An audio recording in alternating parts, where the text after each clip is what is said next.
Buongiorno e ben ritrovati con l'informazione di Telefriuli. Entra in vigore da oggi l'obbligo vaccinale per i cinquantenni e per il personale universitario. Questa fascia d'età e questa categoria potranno mettersi in regola entro il 1° febbraio. In particolare per i cinquantenni il rischio, nel caso in cui non ci si fosse messi in regola, è di ricevere una sanzione di 100 euro. Da lunedì invece il Super Green Pass sarà obbligatorio in alcuni esercizi e strutture, li scopriamo in questo primo servizio della giornata. Scatta da oggi l'obbligo vaccinale per gli over 50 per il personale universitario. Il nuovo decreto del governo Draghi è stato infatti pubblicato in Gazzetta Ufficiale. Gli over 50 avranno tempo fino al 1° febbraio per mettersi in regola. Chi non lo farà verrà sanzionato di 100 euro una tantum dall'Agenzia delle Entrate. Per questa fascia d'età l'obbligo del Green Pass rafforzato, vaccinati con terza dose o guariti dal Covid per andare al lavoro, scatterà il 15 febbraio. La sanzione sarà la sospensione dal lavoro, la mancata retribuzione, una multa da 600-1500 euro e in caso di reiterata violazione la sanzione è raddoppiata.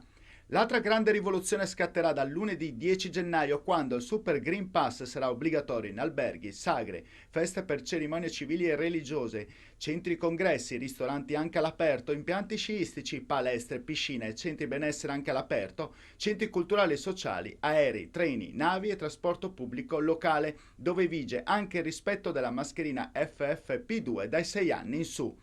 Resta al momento la capienza degli stadi al 50%, anche se il governo sta valutando la chiusura ai tifosi degli impianti. Dal 20 gennaio varrà il Green Pass base, quindi anche dopo aver effettuato il tampone, per andare dal barbiere e dall'estetista. Restano chiuse le discoteche fino al 31 gennaio. Dal 1° febbraio Super Green Pass anche nei negozi, ad eccezione di quelli che vendono prodotti essenziali, supermercati e farmacie.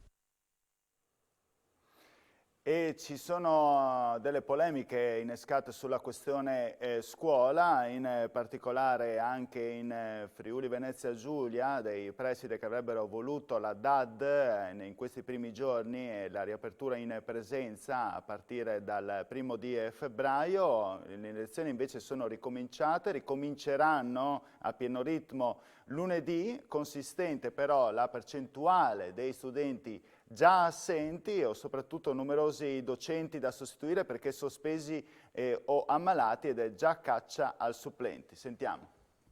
La scuola rischia di entrare in una nuova emergenza. Negli istituti dove si sono riprese le lezioni, gli studenti non hanno trovato in aula ad attenderli i loro docenti. In molti infatti sono bloccati a casa a causa del Covid o per il fatto di non essersi immunizzati. 39 nella giornata di oggi. Abbiamo docenti che hanno deciso di farsi sospendere, qualcuno in aspettativa, e stiamo cercando di sostituire tutti. Rimangono ancora diverse cattedre da coprire, sia nell'istituto comprensivo 1 che nell'istituto comprensivo 2. Cerchiamo supplenti, questa è la nostra priorità. Gli uffici sono impegnati in questo dal 23 dicembre. E speriamo di avere i supplenti per poter coprire soprattutto le persone che sono attualmente sospese dal servizio. Supplenti con contratti che non hanno effettivamente un termine di scadenza e che quindi sono poco appetibili.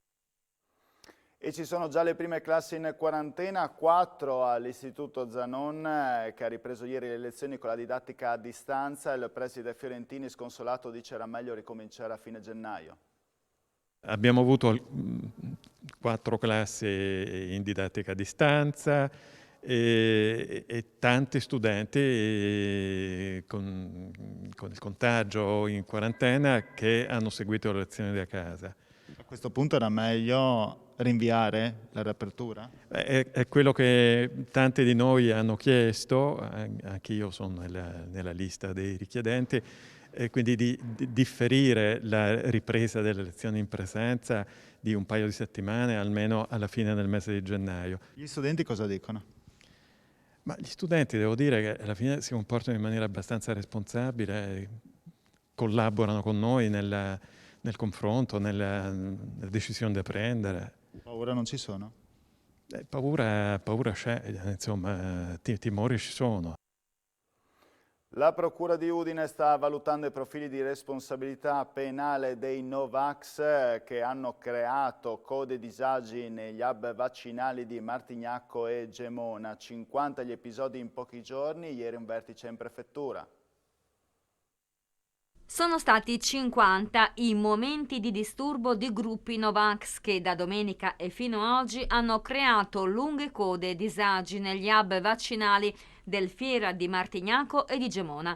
Persone che hanno tenuto impegnati inutilmente i medici e sui quali adesso la Procura di Udine valuterà i profili di responsabilità, in particolare sull'ipotesi di reato di interruzione di pubblico servizio. Se ne è parlato questa mattina in una riunione convocata in prefettura dal vicario Enrico Roccatagliata. Qui hanno preso parte i vertici delle forze dell'ordine, il direttore dell'azienda sanitaria universitaria Friuli Centrale, Denis Caporale, e un magistrato della procura. Sono state concordate delle linee di intervento da adottare nel caso queste azioni di pretestuosa ostruzione del servizio continuino ancora.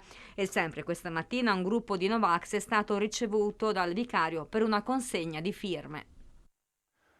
Voltiamo pagina, primo bilancio soddisfacente per la stagione sciistica in Friuli Venezia Giulia, più 15% di presenze rispetto al periodo pre-pandemia, pesa però il blackout che si è verificato nel giorno dell'Epifania agli impianti di Tarvisio, che è costato il dimezzamento degli accessi. Da lunedì, come abbiamo visto anche nel primo servizio, si scierà solo con il Super Green Pass.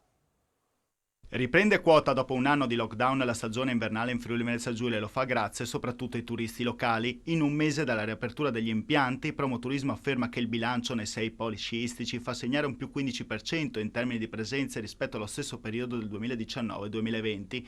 Un bilancio che avrebbe potuto essere migliore se non si fosse verificato il blackout elettrico agli impianti di Tarvisio a causa della bufera di neve nel giorno dell'Epifania. Il guasto, che si è protratto fino all'ora di pranzo, ha comportato il dimezzamento delle presenze rispetto al 2 gennaio, 2074 ieri contro i 4381 del secondo giorno dell'anno. Complessivamente nei 6 poli sciistici sono stati 11.664 gli accessi nella giornata di ieri rispetto alle 16.216 del 2 gennaio. A fare la parte da leone lo Zoncolan, 4.453 primi ingressi, seguito dall'ottimo risultato di Piancavallo con 3.284.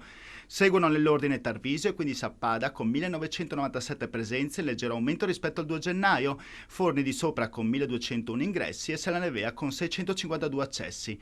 Dal 10 gennaio si cambia, sulle piste del Friuli Venezia Giulia si sciera solo con Green Pass rafforzato, resta invariato l'obbligo di mascherina FFP2 per accedere agli impianti chiusi e di mascherina chirurgica. In quelli aperti, Promoturismo effettuerà costantemente controlli in prossimità degli ingressi dei principali impianti e dei punti d'accesso maggiori.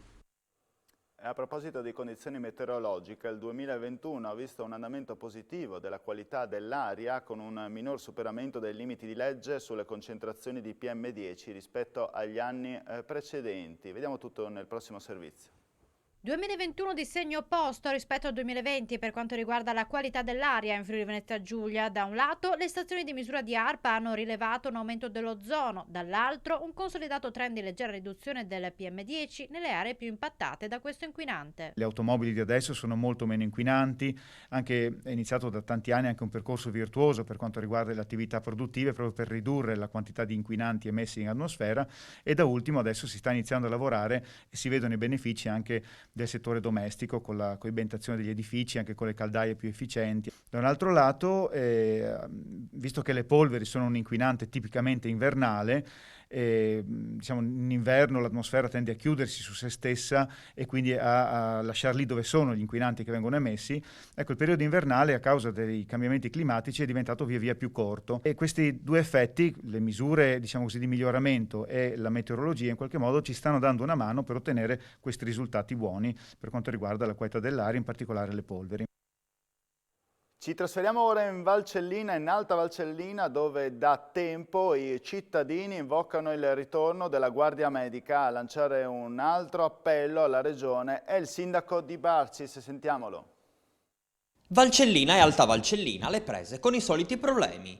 Se spopolamento e abbandono dei giovani sono una costante, quello che i cittadini non possono più accettare è il fatto di continuare ad usufruire a singhiozzo di un servizio ritenuto indispensabile, soprattutto per gli anziani, la Guardia Medica. Il presidio più vicino, quando aperto, resta a Maniago, anche se molte volte il medico di turno, a causa della distanza, si rifiuta di raggiungere la valle. L'alternativa resta a Belluno, in Veneto. Non rimane dunque che sperare in una soluzione che, stando alla Regione, non dovrebbe tardare. Se pensiamo che comuni come Cimolais, come Cloud, ma anche come Erto, diciamo, dover appoggiarsi a un Maniago, un Spilimbergo diventa veramente difficile. L'assessore ha assicurato che avrebbe dato una soluzione, sarebbe venuto incontro alle esigenze di queste comunità e siamo fiduciosi, aspettiamo. Certamente di servizi ne abbiamo già pochi e perdere anche questi che sono essenziali anche per dare un po' di sicurezza e un po' di tranquillità ai nostri anziani, ma per rendere anche un po' più attrattivi i nostri territori nei confronti dei giovani, perché è quelli che dobbiamo attirare quassù.